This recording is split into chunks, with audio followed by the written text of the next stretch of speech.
A lot of people want to know the key to a successful marriage, and boy, we live in a different time, and we have to have a different model, a different paradigm today for successful relationships, or we're going to crash and burn.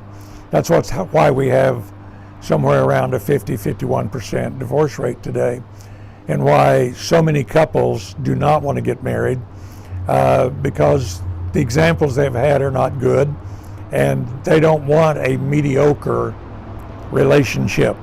One of the things that we teach in Life Impact, Marriage Impact, is that a good marriage is a boring marriage. Nobody wants to be in a boring relationship. Everybody wants life. They want vitality. They want experience. So you have to have a different mindset, a different paradigm.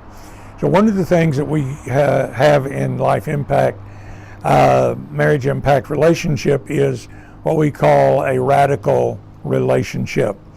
Now that requires people being committed.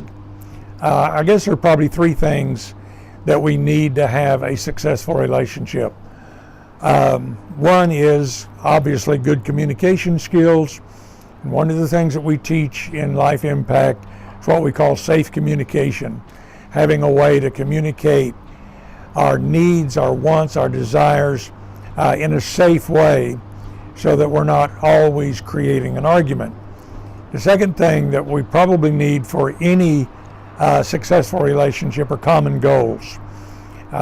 We need to be locked into having common goals.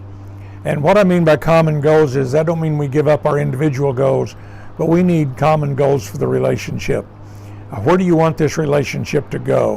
What are the goals of the relationship? Think of any marriage as a three-legged stool.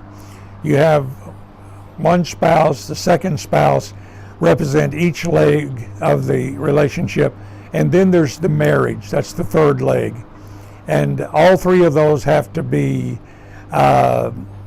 level or healthy, if you will, or you have an unstable relationship.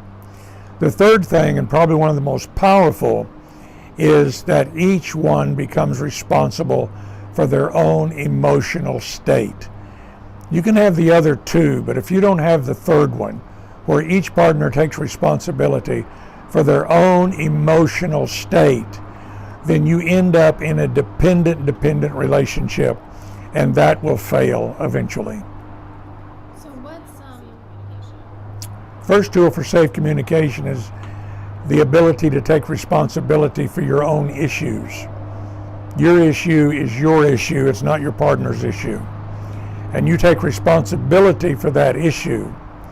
Now, when you take responsibility for your issue, instead of blaming your spouse, it gives your spouse the opportunity to listen without defensiveness, without emotional reactivity, without judgment, and without personal interpretation.